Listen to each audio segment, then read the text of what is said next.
Is irrational number, आपको इसको prove करना है। तो चलिए हम देखते हैं प्रूव कैसे होता है और आपको अच्छी से समझाने का मैं कोशिश करूंगा।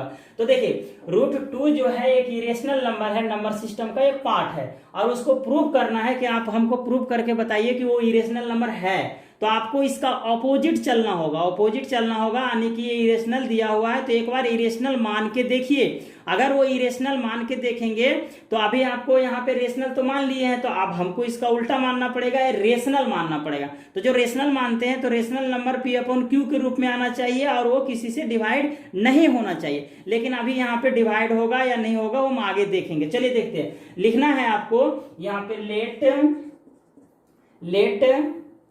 let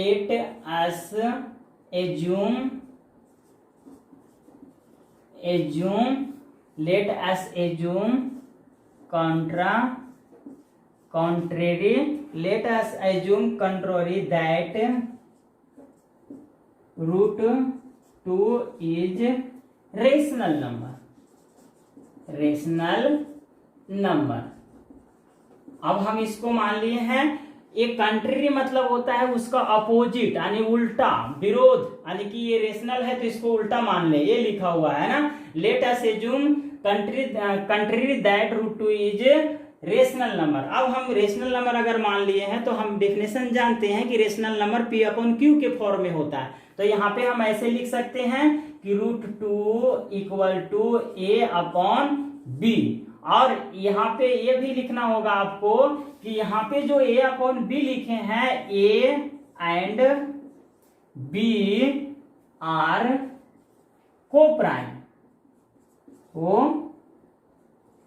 प्राइम नंबर, ठीक है। ये दोनों होना चाहिए को प्राइम नंबर। अब यह क्वेश्चन ये है कि ये को प्राइम क्या होता है।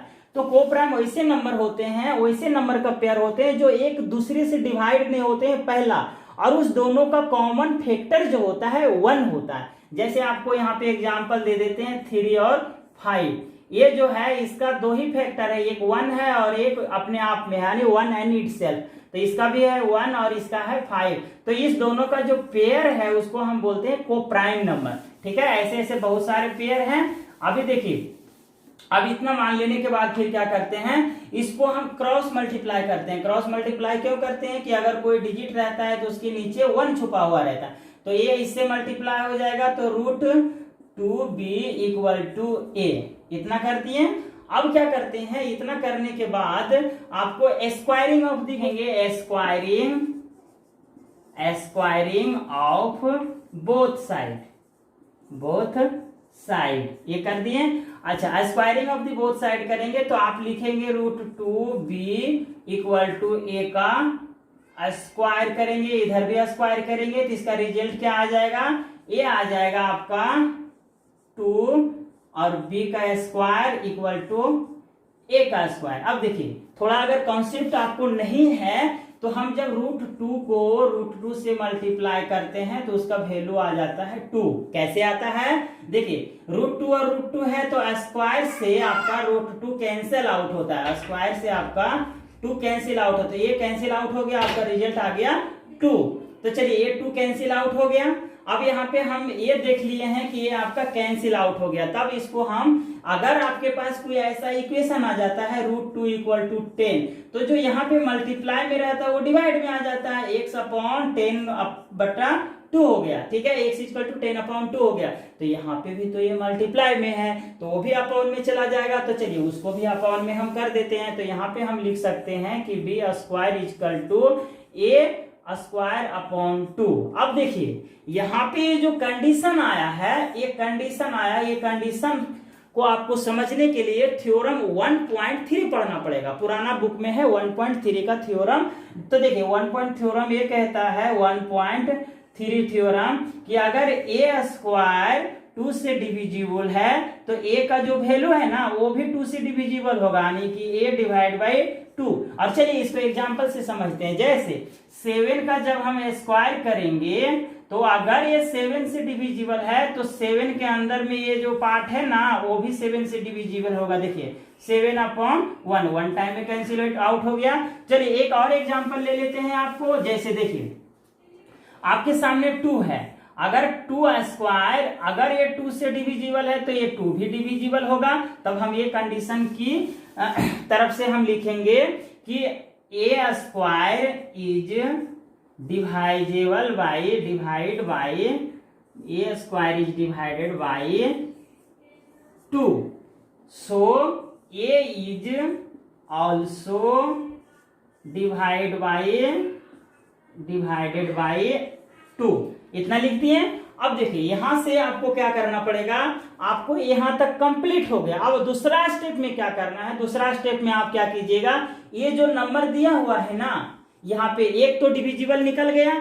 अब दूसरा डिविजिबल लाने के लिए आप यहाँ पे कीजिएगा a इक्वल टू 2 और c।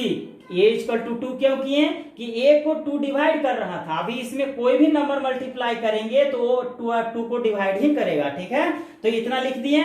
अब यहाँ पे c क्या होगा भाई, c is any integer, c is any integer, c is any integers हो जाएगा। अब इतना स्टेप करने के बाद फिर अगला स्टेप हम क्या करते हैं, तो देखिए जब यहाँ पे a इक्वल टू 2c है तो a 2 का वैल्यू हम इसमें पुट कर देंगे, आके a 2 का वैल्यू हम उसमें पुट कर देंगे। यानी कि यहाँ भी a है, देखिए स्टार लगा देते हैं, a और a, ये दोनों स्टार का वैल्यू है। तब चलिए आगे करते हैं, हम इसको मिटाते हैं। तो ये क्या है हमारे पास,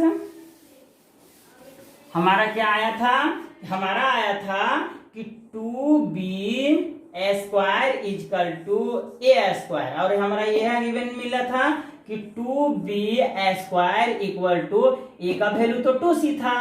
तो यहाँ पे हम 2, ये जो है ये 2 के बराबर आया था, देखिए यहाँ पे गिवन में 2c का स्क्वायर। तो अब हम इसको क्या लिख सकते हैं, 2b का स्क्वायर है तो ये 2b का स्क्वायर इक्वल टू 4c का स्क्वायर हो गया, 4c का।